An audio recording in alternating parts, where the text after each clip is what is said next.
Live from 2 News.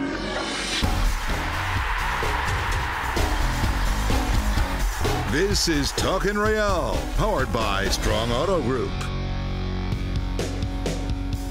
Good evening and welcome to another edition of Talkin' Real on Talkin' Sports. I'm David James, along with Brian Dunseth and Dunny. RSL gearing up 4 of the next 5 on the road, and they gear up with a textbook 2-0 win. Yeah, it was a fantastic result. It was very similar to the game that they played against the Portland Timbers. Only difference, they scored, and they scored early. They scored early and took control. Let's go to the highlights of this one. We'll pick it up in the 11th minute. RSL possessing their offensive third. Ball goes off from Torres, and handball called, Dunny. Well, it's deep lying spots. Starts with Joao Plata. He looks to combine Javier Morales, and a great job from Luis Silva as he opens up his hips. He looks to play that ball in for Roman Torres, Panamanian captain. Hand in the cookie jar. Referee makes the right decision. Points to the spot. Up steps Javier Morales. No hesitation. Real Salt Lake 1-0 lead early into this match. Enough of a hesitation to get Stefan Fry diving to his right-hand side. RSL with the early goal, and they keep the pressure on in this one. After Javier Morales gets the game's first goal, 19th minute, RSL attacking again. Joao Plata leaves it for Luke Mulholland. Laser off the bar. Sebastian Jaime there to clean it up, head it home, 2-0 RSL. Well, we've seen so many replays of this goal, the way Luke Mulholland tags this ball, but Joao Plata, 3 players on him, and he's got the presence of mind to drop that ball off. Poor Luke Mulholland. What's his saying? Risk it for the biscuit. 2 games in a row, back-to-back, he slams that ball off the crossbar. This time, proactive. Look how quickly Sebastian Jaime reacts, gets between the 2 center backs, pushes that ball into an empty net. Real Salt Lake up 2-0. 35th minute, Sounders, their best chance of the night. Obafemi Martin's hitting the crossbar. Yeah, stretched defensively just a little bit. Somehow, DeMar Phillips gets on the inside shoulder at the last second, but Obafemi Martins is a pure goal scorer, speed, strength, athleticism. Just 5'6", but how quickly he gets in front of DeMar. And very, very lucky RSL, crisis averted defensively. 64th minute, RSL looking for the 3rd goal. Luis Silva pushes it just wide off the Mulholland service. Well, and that's what's impressive. We keep talking about these formations, the numbers, the identity, the shape, but when Luis Silva is on the field, he finds himself inverted, and time again, he becomes an influential player just outside the 18-yard box. RSL wins 2-0. Here are the Western Conference standings. At the top, the Galaxy and Whitecaps fighting for that top spot. Sporting KC has a couple games in hand on Vancouver and 3 on LA, so they still have a shot at a first-round bye, maybe even the Supporter Shield. Seattle and San Jose are tied for the last playoff spot. RSL and Houston 3 points back. Keep an eye on FC Dallas in 5th. It looked like they might challenge for the top spot when they reeled off 4 straight wins in July. Now 3 straight losses in August. They're 5th and desperately needing a result against RSL. RSL needs a win streak, but they play 4 out of 5 on the road. They got 2 wins in Texas and club history, one each in Dallas and Houston, and their next 2 games are in Dallas and Houston.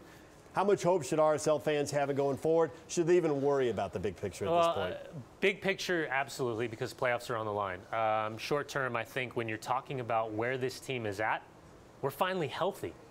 Finally, with the exception of Chris Schuler, this is a healthy group. It's been impressive to see the return of Jamison Olave and how he's come back to form as quickly along with his fitness, his partnership alongside Aaron Mond. The addition of Joao Plata consistently to the starting 11, Javier Morales, now Luis Silva integrating himself in a much different formula than what we've been used to seeing from Real Salt Lake, where 2 guys are always wide. Now Luis Silva has got a flavor for the game. He wants to tuck inside. He wants to be a number 10, but he does it in a different way than Luis Gil ever did, and he does it in a much different way than Olmes Garcia did. Health is a priority. It's a huge factor to success with this team, but most importantly, when you add a guy like Juan Manuel Martinez El Burrito to the mix, now things get really fascinating. So I'm going to throw all the past results out the window. In Texas, I know heat, humidity become a huge factor. Psychologically, it's a huge hurdle to overcome. But I really like what this attack's doing right now. And even though they didn't get the results against Portland, and it was gut-wrenching, the performance gave me something to believe in. And I think more importantly, the performance against Seattle, it was the most controlled, dominant performance that I've seen all season long. If they can replicate that, they've got a good chance of making these playoffs. The last 45 against Seattle doesn't make for great highlights, No. so we didn't show many of them. No. But as far as decision-making, soccer IQ, execution, it's one thing to have a plan and to know it. It's another thing to execute it. Don't you score them high in all those areas? Absolutely. Again, for me, this was the best performance over the course of 90 minutes that we've seen all season from this group. And again, make no mistake about it, all the factors that come into it is that the healthy players are available. And even when you're able to bring on Audentis Garcia and bring in Jordan Allen off the bench, that's a huge positive, because now it's just not 9-10 guys you can rely on from a starting 11. Now you can go deeper. And by the way, Burrito was available, and Jeff Cassar didn't even bring him off the bench. And what I've seen in training so far this week, hold on tight. This guy can play. You think he'll start? No, not yet. Okay. I think maybe, again, it's what the game gives the coaching staff, but I'd say 30 minutes. He's fitter than people realize right now. All right.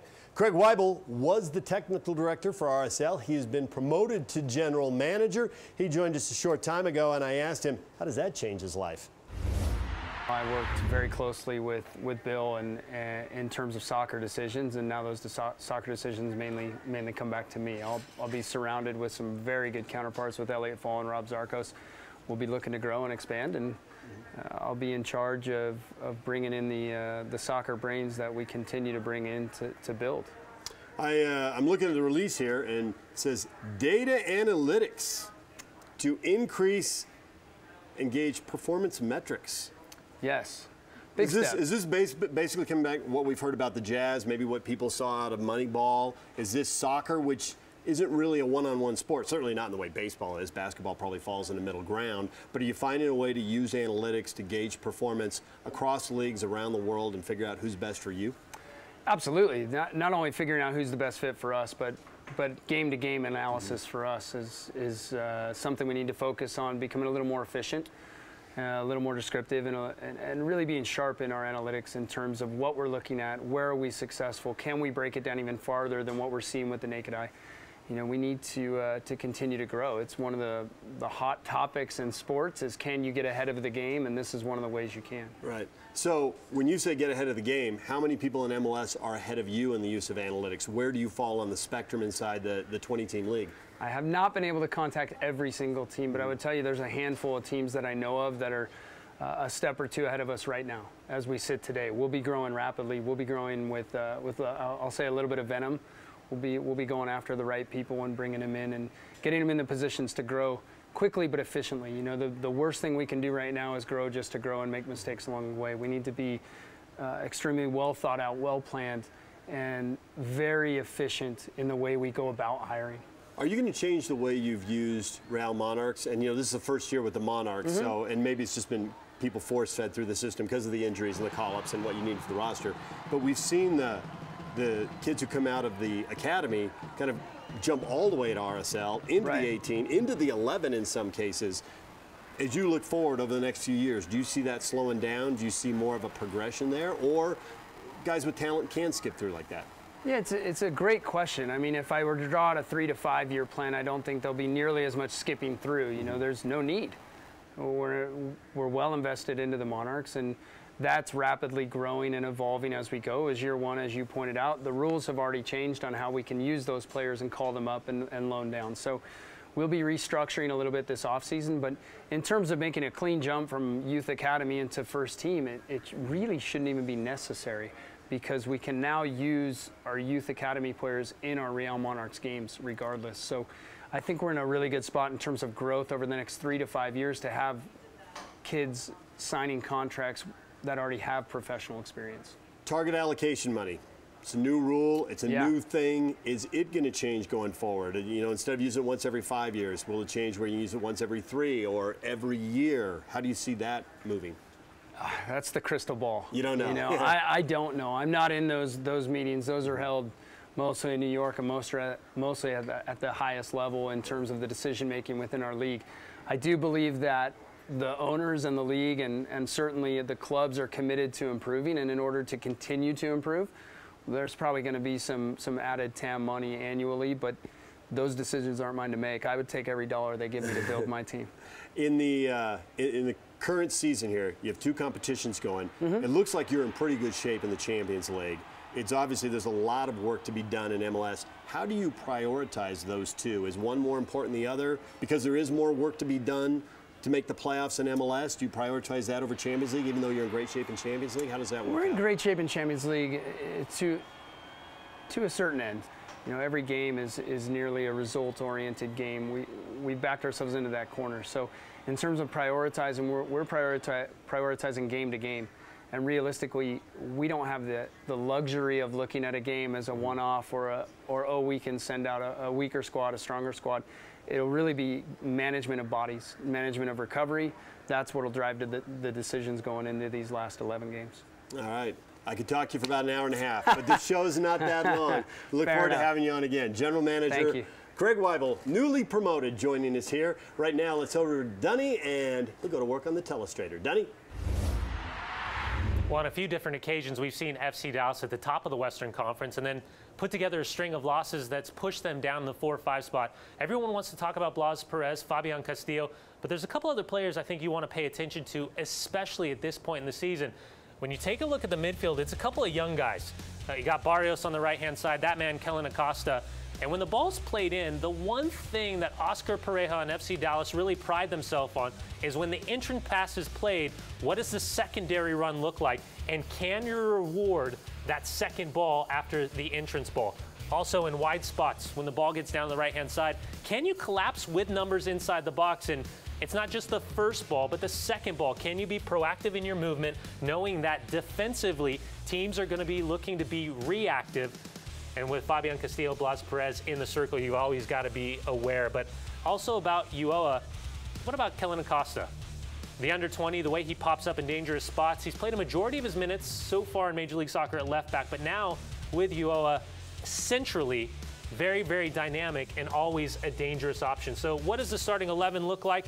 Well, I think there's going to be some question marks across the back line. Should Walker Zimmerman get the start alongside Matt Hedges? Zach Lloyd's going to be a stay-at-home defender. Javon Watson, the Jamaican international, very, very comfortable with the ball at their feet. I talked about Ulloa and Kellen Acosta. Barrios is want to get forward. You're going to see Fabian Castillo look to get forward, but at the same time tuck inside. And what does the relationship potentially look like between Blas Perez and Rolando Escobar, especially with no Mauro Diaz? Real Salt Lake, I don't see any changes, especially when you're coming off a comfortable 2-0 win. Been very impressed with Aaron Mond and Jameson Olave the last 2 games, the way they dealt with things. Kyle Beckerman's going to sit on one side. Luke Mulholland will find the balance. Now, this is where it gets interesting. Joao Plata wants to get up and down, look to tuck inside, combined with Sebastian Jaime. But Luis Silva has a tendency to tuck inside. So when Javier Morales looks to spring up in dangerous spots, you'll look to see a recycling of the final third runs. And with Luis Silva, what he brings to the table, DJ, it's really a completely different dynamic. We're so used to talking about the 4-3-3. At times, it goes back and it reverts to what looks like a 4-4-2 with a diamond because they're so narrow, they're so tight, and that opens up both outside backs to get forward. That's why we saw so much success, particularly against Seattle Sounders, where DeMar Phillips gets up high, Tony Beltran gets up high, and when possession is closed down centrally, a big switch opens up the other side of the field. Time now for the Master Electrical keys to the game. All right, what do they got to do to win in Dallas for the second time in club history? Oh, Walker, Texas Ranger. It's been harder for RSL to pick up a result in the Lone Star State than it's been to defeat Chuck Norris in a bare-knuckle boxing match. The DOC and the Doctor, Kyle Beckerman and Javier Morales, are legendary tandems. Just like the Dallas-Compton hip-hop duo, can the two outplay their younger midfield counterparts? Clear eyes, full hearts, can't lose. Motivation's pretty clear, Coach Taylor. It's a 6-point swing for a team within striking distance in the Western Conference playoff race. A win for either team will go a long way in determining their postseason fate. RSL is at FC Dallas Saturday night. You can see the game live on KUTV.com and MLS Live, 6:30 Mountain Time. The game will be here on KMYU, tape delayed at 10 p.m. until after the Bronco game. Also, a watch party at Gallivan Center. Go down, watch it with a couple hundred or a couple thousand of your closest RSL friends. Gallivan Plaza, be there at 6:30, right out Channel 2's back door. Remember to follow Dunny on Twitter and Instagram at Brian Dunseth and on Facebook at Brian Dunseth1. I'm on Twitter and Facebook at David DJ James. We will see you Saturday from Dallas. Dave Fox has more on the Utes and the Wolverines coming up. That game's just 1 week away. Stay with us on Talkin' Sports.